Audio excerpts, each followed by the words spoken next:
where I see HR growing the fastest and taking the most opportunity within AR or mixed reality is within the learning space. If you think about a performance review with this technology, you can practice. You can have an AI person sitting across of you where you as a manager deliver feedback to, and they understand how your gestures are, tone of voice, and then you can get reflection on how you delivered that.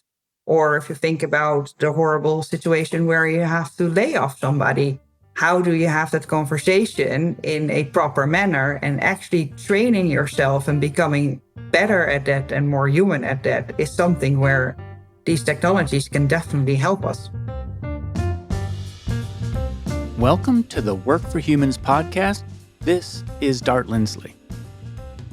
Technology is transforming our world with innovations like LLMs and augmented reality becoming a part of life at home and in the workplace. Marlene de Koning, HR tech and experience expert, sees the opportunity to enhance employee well-being by improving how we use these technologies at work, bridging the gap between technology, humanity, and business strategy. Marlene is the author of HR Tech Strategy and the director at PwC Netherlands, where she leads the HR tech and digital team. With over a decade of experience in HR and employee experience, Marlene has worked extensively with global clients such as LinkedIn and Microsoft to humanize work through technology. In this episode, Marlene and I talk about technology-driven employee experiences, the misuse of HR technology, and how LLMs, AI, and AR, and other acronyms are impacting the work experience today. We also discuss surprising areas where companies are using things like augmented reality, one vital skill new technologies demand, and other topics. All right, to stay connected to Work for Humans, subscribe wherever you listen to podcasts. Without further ado, I present Marlene de Koning. Marlene de Koning, welcome to Work for Humans. Thank you, Dart. I don't talk very much about technology on this show. We've talked a little bit about AI, we talk a little bit about measurement, but that's because it's a show about employee experience, and I've come to believe that the most important employee experiences are person to person, not person to technology. And in fact, I'm suspicious of technology because I feel that whenever a person is represented by technology, they become so incomplete that they become like a thing, that the company can treat them like a thing. But I don't necessarily believe that that's true. And I know that there are technologies that make us more human, not less human.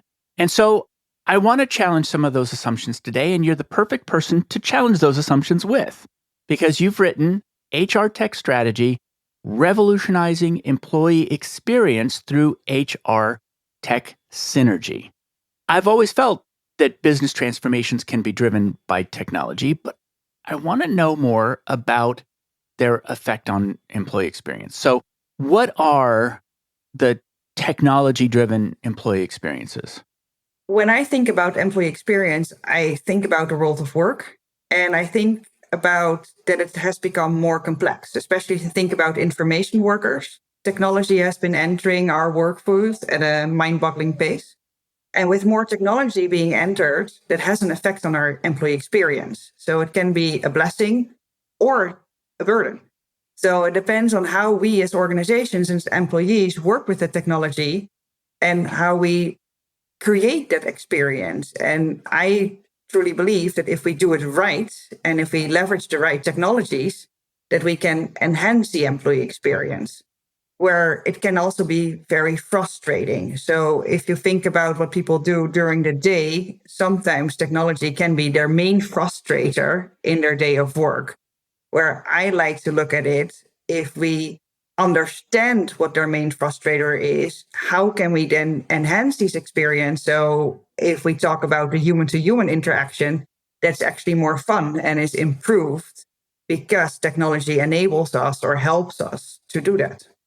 Yeah, and I think immediately I want to divide the world into HR technology. So it's the technology that is designed to aid management. And then the other part of the world, which is technology that aids us in the execution of work. And these are two different worlds. And so I think throughout this, I'm going to want to go back and forth because a lot of my prejudice about technology, and let me just say, I was a business systems analyst in the beginning of my career. I rolled out technology. So it's not that I'm a Luddite, it's that I've come to doubt. So where I doubt it is primarily where it supports HR practices, as opposed to where it supports things like project management. So is there a taxonomy of HR tools, a taxonomy of them that is both the subset that aids experience and the subset that doesn't? I don't know. But what do you see in the world of HR technology? Yeah, I think there are multiple ways to look at the HR taxonomy, but I like to look at it from an employee lifecycle point of view. So if you think about us as employees entering the workforce, well, first you have your candidate experience when you are applying or being invited to apply for at the organization. And then you go through the hiring, the onboarding stage. There is a lot of stages within the organization when you're there. So to help you to be successful, potentially move internally. There's talent management, there's well-being, so there's leadership potentially, there's culture involved within the organization. And at some point you offboard the organization, either because you had a lifelong employment and it's retirement time, or you move to the next job. And within that, there are a lot of technologies available, and there are more and more coming available. I think the most known is always the HR core system, but also the learning management systems. But what is interesting for me is that if you look at the last few years, there are more and more employee experience platforms coming to rise. So at some point, we come to know that the core systems are not necessarily delivering the right results or bringing the experience from a user endpoint that we as employees want or expected, or we're not using them as organizations want. So now there's an overlay of employee experience systems or learning experience systems to enhance the experience. So that's also adding to the taxonomy within the HR systems now. And then I think the other part that's coming to rise, and that has been very interesting for me, is also the analytic systems. Because if you think about through the employee life cycle from candidate journey to offboarding, there are many systems into play. And if you can understand the analytics behind it better or connect those better, then you can actually learn and also facilitate your employees better. So to give you an example, oftentimes organizations take an assessment from people when they apply. And then they learn about your skills, your driving factors, and they learn a lot about you. And then they make a decision if you're hired or not. And then it stops. And then you move into your career and nothing happens with that assessment anymore.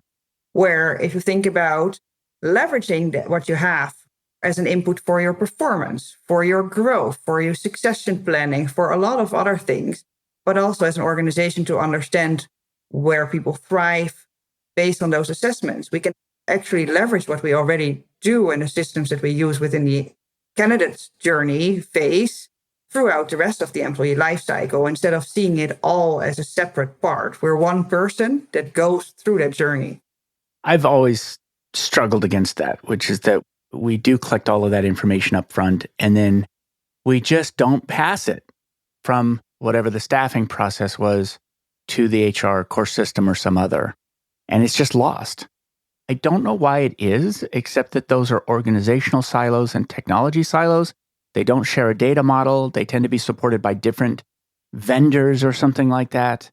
Now, I've always seen HR core systems as manifesting a culture, and that the culture that HR core systems manifest is they are essentially inventory management systems. Who's here? What are their attributes? Things like that. I would love to learn more about the technology that are employee experience technologies. What are some of the things that are in that category? The first one, or the biggest one that's most known and most being used now by organizations, are learning experience systems. So if you think about learning, that can be horrific, right? Because there's mandatory learning, there's recommended learning, there's certifications, there's a lot of things that you need to do.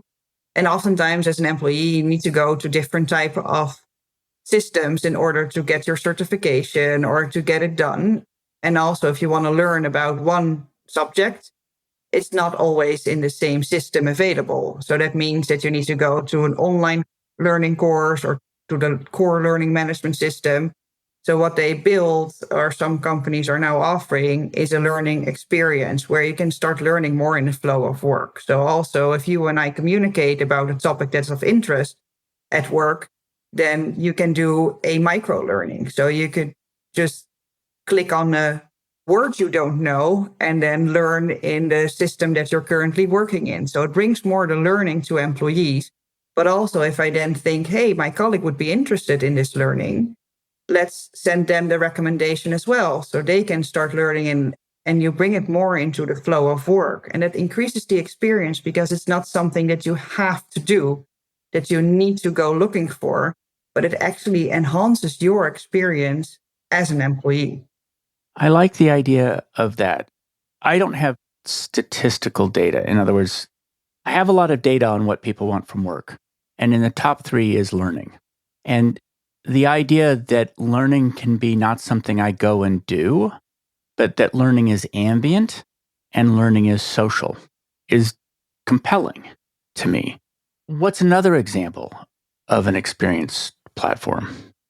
One other example is around goals or objective key results or these type of things. So it's not always an individual who does the work, but oftentimes when you look at work, especially in information work, it's collective work that we do as a team.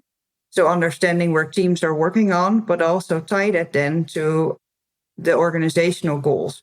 So understanding more what the leaders in organizations are doing, and then how what you do is contributing to that. And that also helps in seeing the impact of the work, the purpose that you have from what is driving you and the team. Is there any mindset that we are fundamentally getting wrong about how we use technology? Do we have habits of mind that lead us to misuse technology or underuse technology? There's definitely a way where we can use technology better for HR.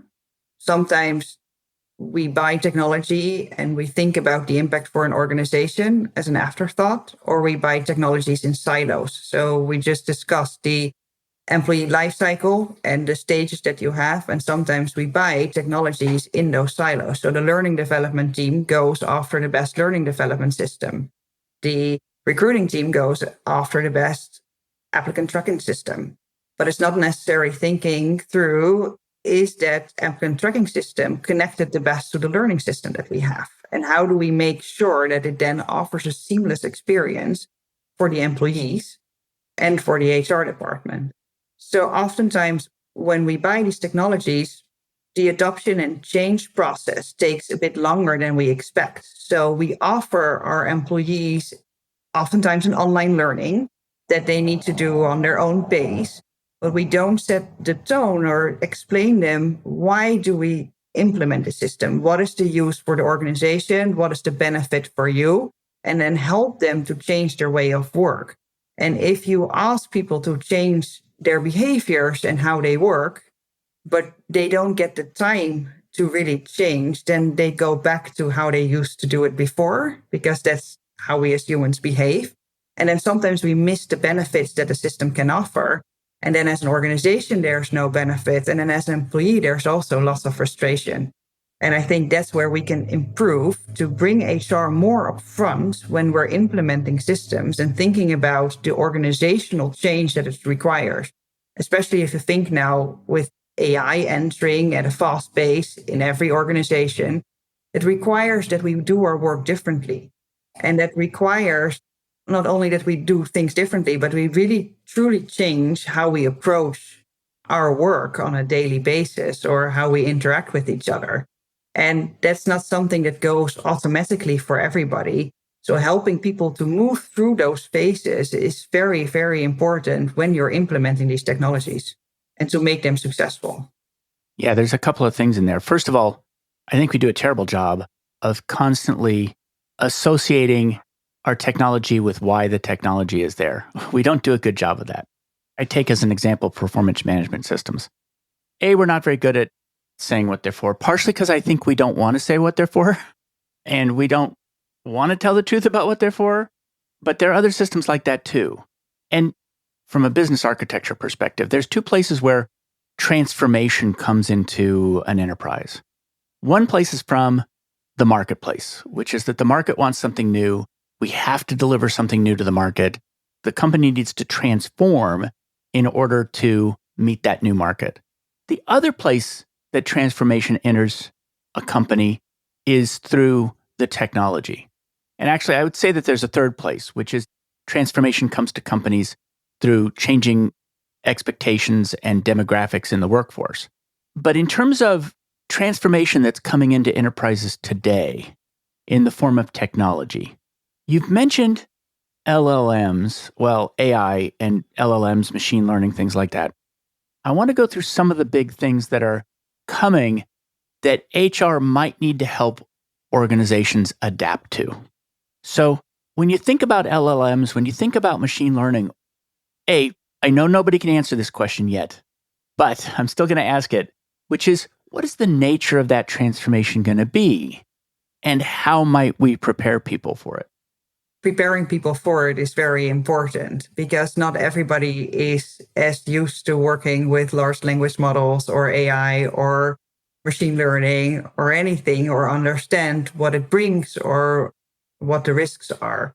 So really making sure that people get more skills in this area throughout your workforce is very important, and also to help people understand. Because if you think about how quickly this technology is entering the workforce, organizations are or were not entirely prepared to this.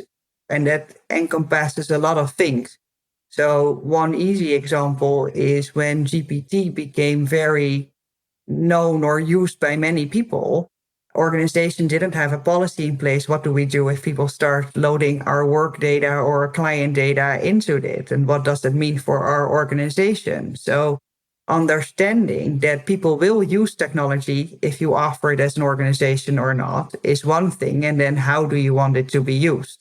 So setting those guidelines, helping people understand what it means, what the risks are if you would feed company data into a tool like GPT, is something that's definitely not on the majority of people's minds. They think it's an easy to use. And then if you start using other tools that might not feel as seamlessly as tools that are at a consumer level, then you need to also help to bring your employees up to speed or help them understand how they can use this as a benefit for their work and what the changes are in the behaviors in using this. Lately, I've been hearing people talk about workforce planning and how workforce planning is going to be transformed because you're going to be thinking of the workforce as both biological workers and AI workers. I personally think that's overstating the case. It's not completely crazy, which is if I have a workforce of construction workers and I'm introducing power tools to those construction workers for the first time, people need to learn how to use those power tools safely, and people need to be trained in how to use them effectively, and they need to grow into it. My suspicion is that things like LLMs and people learning how to use them is going to far outpace anybody's ability to train or govern. The governance is going to catch up late. That might be true. I'm already facing this situation with LLMs that I don't know when I'm plagiarizing. Because if I go to an LLM and I ask it to summarize somebody's work so that I can incorporate that summary into my work, I don't know whether or not those are direct quotes or not. And so I'm not trying to plagiarize anybody. I'm trying to summarize somebody, but I don't know if I'm plagiarizing them or not. And I don't know how to find out if I'm plagiarizing. And so at least I'm thinking about it, but people aren't automatically going to do that. And I think that also requires us to rethink potentially some things, right? How do we see citations or how do we see other things? Because people that are growing up now and that are starting their careers now, they might be getting accustomed to using these tools in a totally different way or reviewing things in a different way than how we did that when we started our studies or when we started writing our first papers. That's also a thing that technology requires from us, is to rethink how we approach things. I agree. I don't think we've come to grips with how differently we're going to approach things. I've started thinking of LLMs as cognitive recycling, which is that there's this enormous body of the product of cognition of humanity that LLMs are drawing from. And rather than just having all that cognition get lost in the sea of data, it's pulling that forward, and it's like a recycled product. We don't have to mine it again. We don't have to go dig up the dirt and get the glass or whatever to build this thing. And that's one mental model for what this technology is. But I know that there are others, and I'm not sure we've arrived at what the right mental model is. Do you make a distinction between LLMs and machine learning and their effect on experience? Yeah, I think so. And if we dive into LLMs a little bit, or what I've been thinking about lately is also on the cultural aspect. Because if you think about many LLMs up till now have been trained with English data from the English speaking language, and that also brings the English speaking culture. So if you think about asking a question, how should I prepare a performance review? If you relate it back to work, then you might get a different answer than that is suited or expected to be normal now in your own culture, because there are cultural differences in how we do things and approach things at work, and also how we write about it. So then if you think about if we all use the LLMs that are trained by more Western oriented or more Anglo American oriented data, then that also brings something different. So, will that change how we approach our work culture if we start to rely more on LLMs in how we do our work? That's the thing that I have been thinking about, and that's of interest to me because that could definitely also change your employee experience if you're in other parts of the world. Yeah. The way I'm thinking about that is that if you're going to have recycled cognition, it's going to be the dominant voices because you're recycling from a giant pool of past cognition, and the loudest voices are likely A, that we're actually training the models on, but also just the volume of standard thinking. So let's just call it standard thinking too. That's not quite right either because India and China have produced, or every country has produced an enormous volume that we may not be training the LLMs on, and they're no less standard for that. I really have to wonder, I would like to train an LLM on dissidents. So gonzo reporters, Dadaists, mystics, all the dissidents of the world, all of the voices that are breaking boundaries. Let's not train it on the standards. Let's have the LLM that you can talk to that's the idiot questioner, or the LLM that's going to disagree with the rest of the world. We might need that model. It's a difference of voices, right? We talk about inclusion a lot in relation to the workplace, but then if you take the majority of voices or the majority of the loudest voices that's put into those LLMs, how do you then make sure that diverse voices are heard and that the potentially the only voice normally in the room, that it's also being reflected in those models? Right. I like that idea. As opposed to munging all. I don't know if that's really what's happening, but munging all knowledge together versus having opinions. You can fabricate that with an LLM by saying, act as Che Guevara and tell me how you would answer this question. What is emerging in the world of augmented reality and virtual reality that might transform the world and the experience of work? I think other parts within organizations are further ahead than HR, and that there's more possible than organizations tap into. So for HR, there's a bigger world to uncover potentially that already is in existence for a while for other parts of the organization. But where I see HR growing the fastest and taking the most opportunity within AR or mixed reality is within the learning space again, because it can help us to be better at our jobs, not only for pilots or surgeons, where it already was part of the learning strategy in embedding more these type of technologies. But actually, if you think about a performance review, with this technology, you can practice. You can have an AI person sitting across of you where you, as a manager, deliver feedback to, and they understand how your gestures are, tone of voice, what you're saying, the sentiment of your data. And then you can get reflection on how you delivered that feedback. And then if you didn't do it right, or you made the AI potentially cry, you can try again and be better at it and become actually a better human when delivering things like feedback or performance reviews. Or if you think about the horrible situation where you have to lay off somebody, how do you have that conversation in a proper manner, and actually training yourself and becoming better at that and more human at that is something where these technologies can definitely help us. That's a very interesting idea.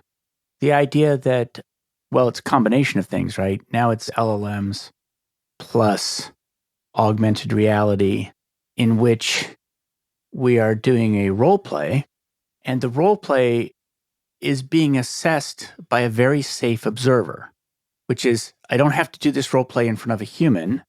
I can do the role play in front of an AI, and the AI can tell me potentially how I'm coming across, and potentially how I'm coming across to different kinds of perceivers, like different people perceiving me different ways. That's a really weird concept. I really have not thought about the idea of AIs teaching us how to be more human. I really had not considered that as a possibility. And that's where I think that the technology can be beautiful in making us better at our jobs, because there are things that we as humans, even in human to human experiences, are horrible at, or at least can be better at. And then if technologies can help us be better, that should contribute to a better employee experience. Why not just replace the manager with an AI is my next question. Which is, if I'm a manager, I'm being taught by AI how to be a better manager. Maybe I should just get out of the loop. Yeah, it's funny where the threshold's going to be between AIs being instructors and AIs being the principal. I mean, the reason that experts are not used for everything is because they're scarce. But you could potentially have an AI be a world's leading expert and not scarce at all because it's software. So, are there any surprising areas where people are using things like augmented reality? So, for instance, you mentioned surgery, you mentioned pilots, very high end professionals. Are you seeing AR being used more regular work, less expert work? One of the examples that I write about in my book also is in manufacturing and in retail, not necessarily AR, but also mixed reality or the metaverse. So building a digital twin of a machine in a factory to help people to onboard and learn how to use that machine. So instead of that, you have to stop the machine and learn how the machine works and potentially have a lot of waste because the goods that are coming out of the machine are not good, and taking the best shift leader off the floor in order to train people. Actually, if you make a digital twin and you can help people to onboard and learn how the machine works virtually and which buttons to push, how to service the machine, how to make it work, that the most beautiful products will get out of it. It reduces waste. It doesn't take the best people out of the factory floor. And it also enables you to train multiple people at the time. So that's definitely an example. And also in retail, it has been used to train people on how to deliver the best customer service in retail. So instead of doing it when shops are closed, that people have to travel all around the world to train people, to do that in a digital store and have people understand how they can do that and train and be better at it and learn. And also, I think it opens up for making more mistakes because, again, you bring technologies and humans together. So sometimes it's more easy for people than to do it again and again than when you have to do it in a different type of role play. I see experience being affected a couple of different places in that.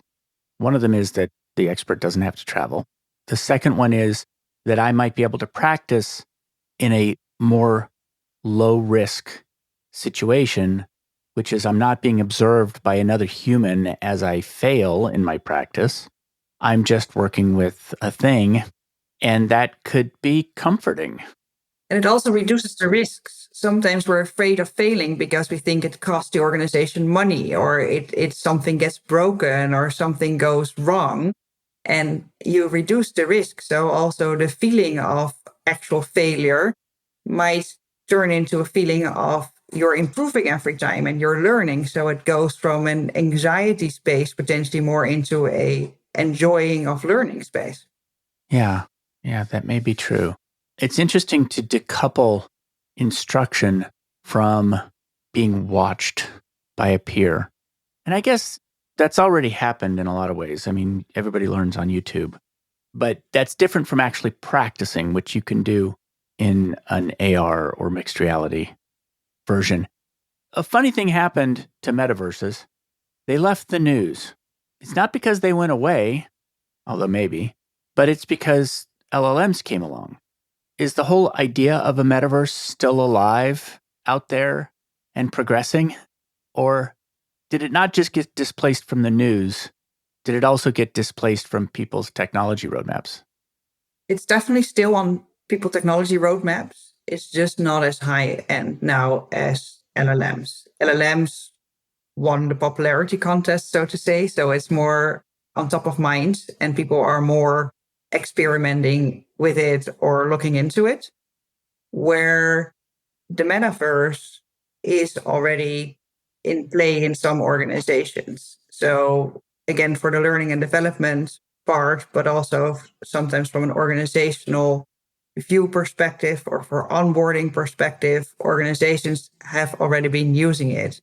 The only thing is there are a few things that have not been figured out yet in terms of the metaverse. And the way that we talked about the metaverse 2, 3 years ago was about potentially making the new internet, right? Having everybody interoperable, joining the metaverse. And now it's more that every company creates their own world or their own part in it and leverages the technology, such as digital twinning, for a standalone purpose. And that's still continuing. And that's also still on the roadmap because it can bring organization lots of value. And if you see a high return on investment and if it brings your organization lots of value, then organizations will continue to experiment with it.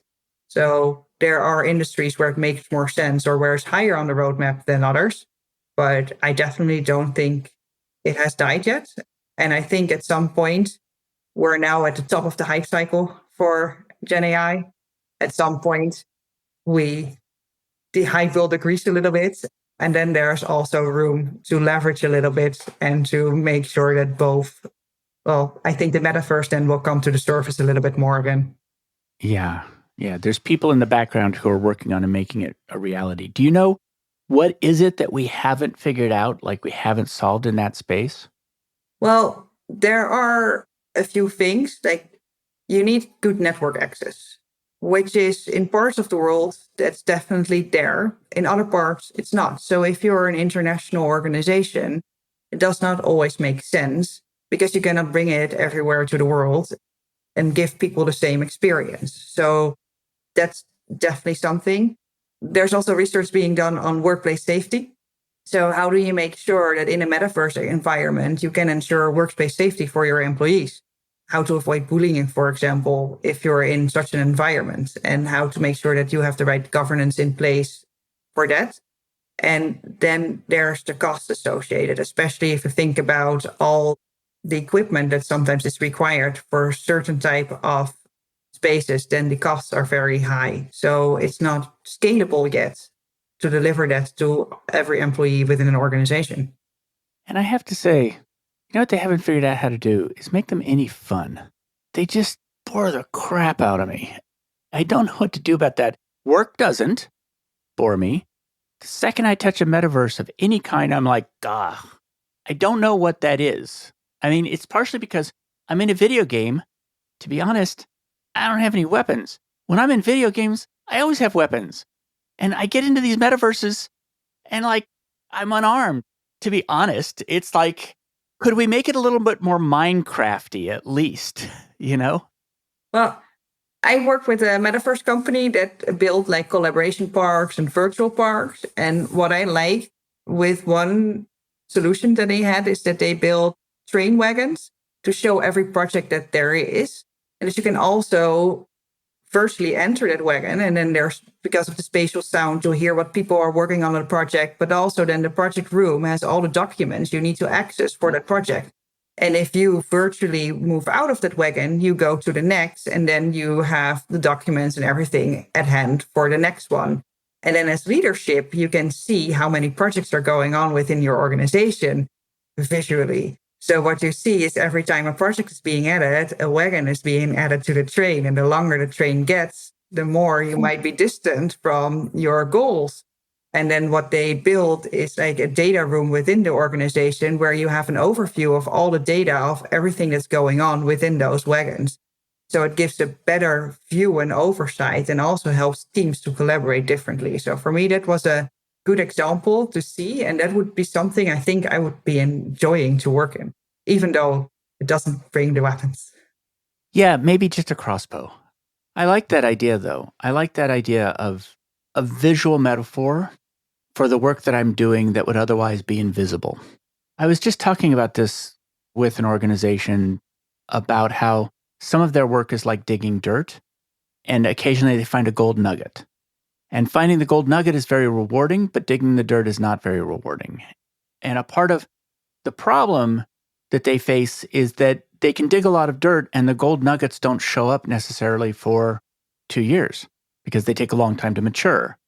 And I said, so maybe digging dirt is the wrong metaphor. And if we had a metaphor of planting, then we'd have this sense that we're tending something that may not grow for a while. And that's a better metaphor. And so, yes, the tending is still labor, but the metaphor of that is not as much of a bummer as digging dirt and not finding anything. So then it becomes a question of tending. So this idea of having visual metaphors of the work that frame it in a productive way makes a lot of sense. And I love the idea of a train. This idea that we're going someplace and we're making the train go by what we do. It's a nice metaphor. I've always argued that, and this is not an argument.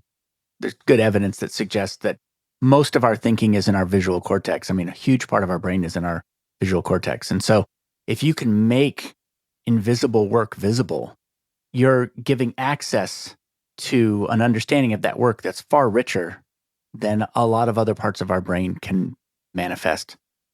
In your book, you have a very large emphasis on the skills that new technologies are going to demand in coming years. And one of the most important ones that you put at the top is ethics. What is it about the technology environment that you feel is driving that toward the top? I think technology advances the workplace and that makes it more complex and challenging. And it helps to have ethical skills to navigate these complexities and to make the decisions really with ethical principles in mind. If you think about one of the examples that I've seen with bringing more data or democratizing data within organization brings data to the hands of middle managers. So if you make decisions, but you don't know if the data is significantly relevant or if what data set is being used, then you might make a decision that's not entirely valid.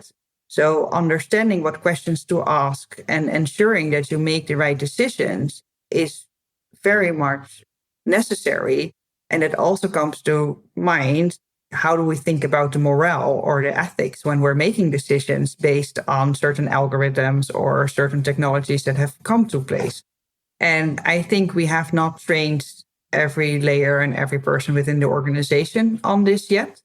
And with more data being used, that's definitely important. And also to understand what we have used in order to build the technology or to build the algorithm.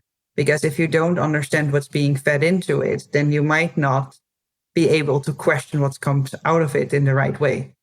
Yeah, just starting by doubting it is a good start. I find it quite difficult sometimes to remember that AIs are as fallible as humans. That's the thing, is that you have to recognize that they are as fallible as humans. maybe more fallible than humans. We're quite good at doubting people. We're quite good at doubting the written word.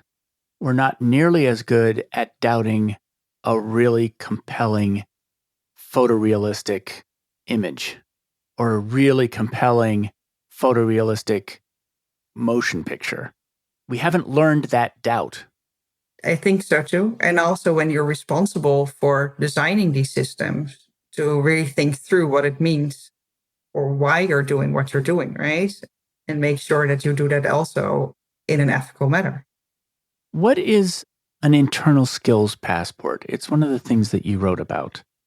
Well, you have internal and external, but I think a skills passport in general is very important. It's more about what you're capable and what skills you acquired over the tenure of your work than only the certification or the degrees that you got.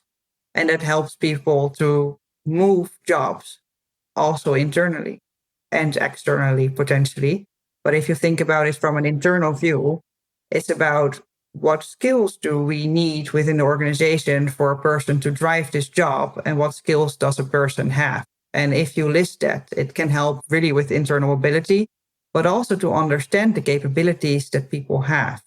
So a leadership skill does not necessarily come from a leadership training. It can also be that you have managed 7 brothers and sisters your entire life and then acquired it at some other volunteer work. And that would make you a great leader potentially within the organization, even though you didn't follow the training that others did. So, and looking at it that way, but then if you log that because you acquire more skills over your tenure and you not always remember the skills you acquire, if you then leverage technology, then it can also help in finding an internal role for you quicker because you match on those skills and not necessarily on the learnings that people follow within your organization. Yeah, that makes sense to me. I mean, the reason it's called a passport is because it helps you get places. And so I see why that's used. We've had a pretty robust discussion about skills on the show. And there are different camps, and there are camps that feel that skills are a useful thing to know about somebody, and there are absolutely camps who feel that they're not. And the camps that feel that they are not fall into my camp, which is I think people's abilities are emergent. You can't describe people by their parts. But another one is that context is so much more important than even practice. And it was something that Jeff Hunter said on a recent show. But the thing about a passport, which actually makes a lot of sense, is that a passport gets you past the border guards. It doesn't even have to be true. It can be a false passport that just the border guards believe. And so, even though skills may not be predictive of performance, according to some people, they still may get you past the border guard. So I like the phrase passport. I like it. I'm not unsure if it's the purpose of having a fake passport to get across the border, but that's a fun analogy that I've not heard before. But I think it's definitely useful, especially for people who acquire their skills differently. And also, if you think about the shortage that organizations experience or some industries experience, if we have a shortage, but then if we start looking at the skills, can we then hire different people than what we would normally expect based on their skills and then bring those to the organization? And I also see that there's an opportunity within that for diversity, because if you hire people differently than you've done before, you start looking at skills, you might also increase the diversity within your organization. So those are the two things why I like to look at it differently. Yeah. I have a personal story about that, which is that I became a recruiter. Before that, I was a criminal defense investigator. And the thing about being a criminal defense investigator is that you find people and you interview them. And the thing about being a recruiter is you find people and you interview them. And so completely different fields, completely different knowledge base, but a lot of the tools were very transferable. You've written about the transition from human capital management to human capability management. How do you frame that difference? How I look at it is human capital management is more a traditional approach that emphasizes a little bit more the investment in people as assets and to look more at how human resources create a return on investment for the organization. So it's focused on hiring the right people with the right skills and then develop them within the organization based on their knowledge and how they can achieve goals for you as an organization. So it really emphasizes on maximizing the productivity and efficiency of employees within the organization to help the organization reach its goals. Where human capability management is more a modern approach and it emphasizes a little bit more the development of employees within the organization. And that's a goal on its own, that people can thrive and develop themselves and be their best selves within the organization.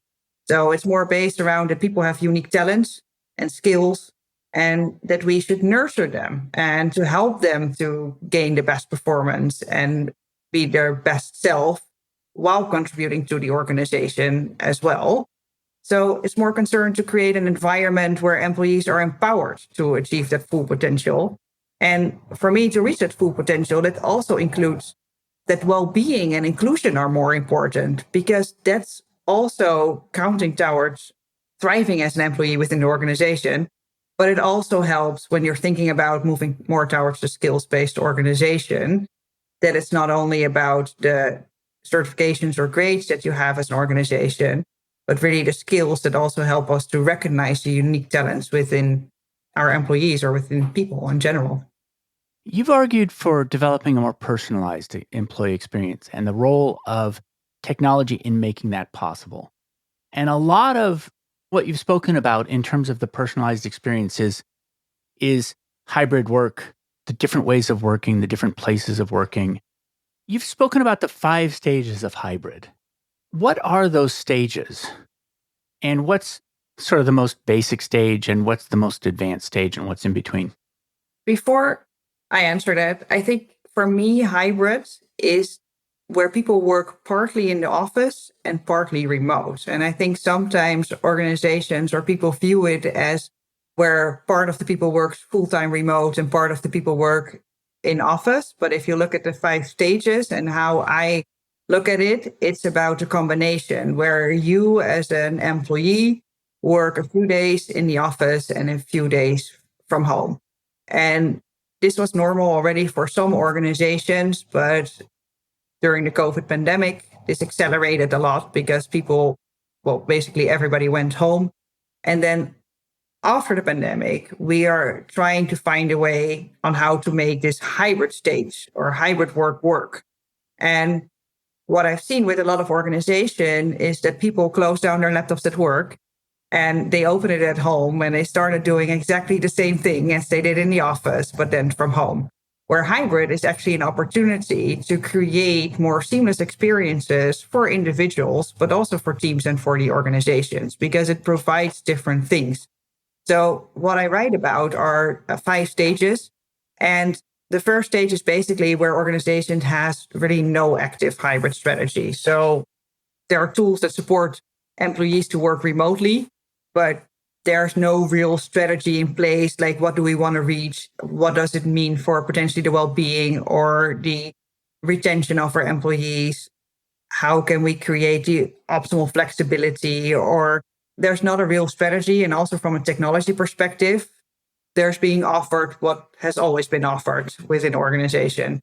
But then if you're thinking about stage 2, that employees are really replicating the working from the office, but then at home. So that also means back-to-back meetings, no breaks, no time to do basically things that we experience as humans that we don't like, but we're still doing. And we're all doing it collectively. And also organizations are not necessarily thinking on how we could change that or what technologies are in place or the technologies that they are already using, how they could use that to create different type of working habits. But it comes down sometimes to the habits that we have as humans and how we created them. But then if you move to stage 3, and I think there it becomes more interesting, and that's where a lot of organizations are landed or trying to land. That's more on that you have tools and different tools for different teams and for different locations available. So that means that you can work safely with different type of documents on different type of locations and making use of more hybrid working whiteboarding tools or more of the tools that we discussed around more VR spaces or mixed reality spaces where people enter in a different place, where you make more use of spatial sounds, where you create a different type of collaborative environment instead of replicating the office at home or at any place. And then for me, stage 4 is more interesting. And that's also what I experienced more myself in work and what I saw that clients try to move into, and which is potentially a bit more normal for multinationals than for some other companies. But that's an asynchronous work culture where you really help people to work whenever suits them. So it's not about a 9 to 5 or 9 to 6 or 8 to 5 or whatever the standard working days are within your company and country, but really to thinking about how does it fit in with my life. So I might start early the day, then bring the kids to school, go back to work, do something else, go back to work, or go to the gym during the day. Or maybe I'm an evening person and I'm the most productive in the evening. So thinking about who am I as a person? Where does work suit me the best? And how do I integrate that with my life? And if you have an asynchronous collaboration culture, then people can also receive emails in the time, for example, that they choose to work and not 24/7 a day. So you can facilitate that people shouldn't be on all the time, but they are on the time that works for them. And then in stage 5, it's really the personalized. So you can really think about what suits one person, what is a true personalized hybrid work, and that you have the tools and technologies in place to facilitate that. But it also requires a governance from an organizational standpoint, because if it works for me as a person, it also needs to benefit our team goals. So you really need to think about what works for a person, what works for a team, and how do you make it work with the boundaries that are set by organization or sometimes by labor laws within different countries. And then how do you find the technologies and the tools that facilitate that? And it might be different for different type of teams. So there's no technologies for all, but it means that marketing teams and sales teams might have different technologies that are displayed in finance teams or HR teams, or dependent on the work that you do, you require different type of things. And really going into that more personalized strategy can bring a lot of value to the individual, but also to the organization, because people, well, they take care of their health, they feel more well, they're more engaged, they're more happy. So you really create an optimum employee experience.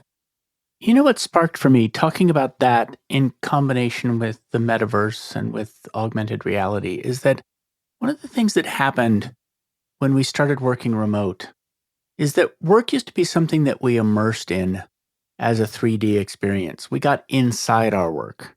And now our work is this postage stamp bit of real estate on our desks that is not something we get inside. It's something we approach and we interact with. I think that being inside one's job can be delusional. This is the word I'm looking for, which is that it can give you the delusion that your work is the world. But on the other hand, knowing when you are inside work and when you're outside of work has some conveniences too, which is, oh, I'm in this building, I'm in work. Oh, I'm at home, I'm not in work. And so it's possible that a metaverse kind of, or virtual reality kind of experience of the workplace could create that inside feeling in a beneficial way. I just have never thought about it before in these way that we were just talking about it. I think it's also still in development, right? There's a lot of opportunities out there to make it better. So if you talk about creating that better employee experience, if we start thinking through what these technologies could offer and how they make it more beneficial for us, and we leverage that, then we can come to a better place for people and make it more enjoyable, because we spend so much time at work. So we should enjoy it as well. and make it our best. I ask a few closing questions of everybody. The first one is, what do you hire your job to do for you? There is some foundational elements that I think that my job should do for me. It needs to be financially stable enough to provide for my family, but actually that I could do in another job than where I'm currently in. So what I really want from my job, I see it as a playground for adults. For me, my job, I should be able to learn things. I should be able to make mistakes. I want to discover things, create things. And I love to do that with other people and to do it collectively and to enjoy that. I want my work to be a playground for adults. I love that phrase, by the way. And when you and I first spoke and you said a playground for adults, that put me off on a whole search for the world's leading expert on playgrounds that I could invite to the show. Because I think it's a beautiful idea, this idea that it's a space for play. And I haven't found that expert yet. Actually, I did find that expert, and she said, look, I'm about playgrounds. I'm not about how to extract more value out of workers. And I'm like, me either. So anyway, I have been smacked down by the world's leading expert on playgrounds, and she is not going to come on the show. Oh, that's unfortunate. I know. But anyway, I love that analogy, and I love the idea of work as a playground for adults. And then the next question is, what makes your work playground like? I think discovering things, so learning new things, especially if you think about the field that I'm in. I'm learning to understand new technologies, thinking about what we could do with them. So potentially thinking about new scenarios, how we can work with them. But also, I think just a lot of learning. I think my kids, when I talk to them, they learn all day, and especially they learn sometimes more on the playground than at school. I want to be intellectually challenged and learn new things, but also I want to play with other people who also like to do that. So I think the environment within that is also very important. So when I'm interviewing for a new role, I also always look at myself in interviewing the people around me, like who will I be doing this work with and how will we work together? But it doesn't necessarily mean that you need to think the same, because I definitely think it's important to be challenged and to work with people who think entirely different than you, because then you can innovate and think through things or learn more. So for me, that definitely is something that my work brings, and that brings me a lot of joy. In studying up on playgrounds, I learned that there's a whole debate around risk, which is that good playgrounds, you can get hurt. Now, not injured for life, but you should be able to skin your knees. You should be able to fall down. And I think that extends into the workplace. Not real injury, but it can be a serious playground. Yeah. And you need to be surrounded by people who also then help you to pick you up, because that's also important on a playground. So if you're backed up by people, then you can make mistakes and then you can learn from it. And then next time you're better, or you know how to reach the next bar in the playground. But you need to be surrounded by those people who pick you up. And if you have that within your environment, then you can learn a lot and create a lot of new things, because every time you fall down, you get up and you do it again. And I think that's something that we sometimes should learn as adults again. It's okay to fall down and then we get up again. And I worked at startups and innovation businesses before in my role. And that's continuously, you make a lot of mistakes or you want to bring a product to market that fails. Then you learn and you redo until you get it right. And then when you get it right, it flies, right? And then you can celebrate that with all the other people on the playground. So I think getting hurt is important. What does your work cost you? I do like my work, so I spend a lot of time of it.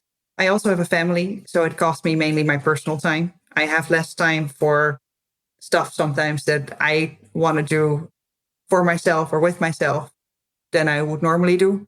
Also, I do work hybrid. So days there's commute involved. So that's definitely time that I sometimes wish I spent otherwise than in a commute. But I like to make the most out of the things that are at my life. And I think majority of the things are a choice. So I also love music and love listening to things. So a great listening book or podcast in the car is also something that I can enjoy and learn to appreciate. So I try to make the best of it. But I think what it costs me the most is also a little bit is the irregular life. Sometimes you have events at night or things why you miss out on your sports or some other things. And I've had international jobs that I traveled a lot. And that means that if you travel a lot, that there's more or it's less regular within your life. So then again, sometimes traveling can be a lot of fun. Well, I have just the podcast for you to listen to while you commute. Where can people learn more about you and your work? Of course, my book is available through the regular channels. On LinkedIn, they can learn more about me and contact me as well. And also on my employer's website. I just want to say the name of your book so people can find it, which is HR Tech Strategy, Revolutionizing Employee Experience Through HR Tech Synergy. And your last name is spelled Koning, Koning. Thank you very much for coming on the show today. I really appreciated and enjoyed the conversation. Thank you for having me. It was nice conversing with you. Thanks for joining me for another episode of Work for Humans. If you enjoyed this episode, please give us a 5-star rating wherever you listen to podcasts. And share the show with one person you think would get value from it. Believe it or not, this really helps us grow the show and reach more people who want to build the kind of work that people really want. As always, thank you to my producer, Jason Ames at Ninth Path Audio for his insights into content and his high standard for quality. Final note, the opinions shared here are my own and not the views of Google or Cisco Systems. Thanks again for listening. See you next time.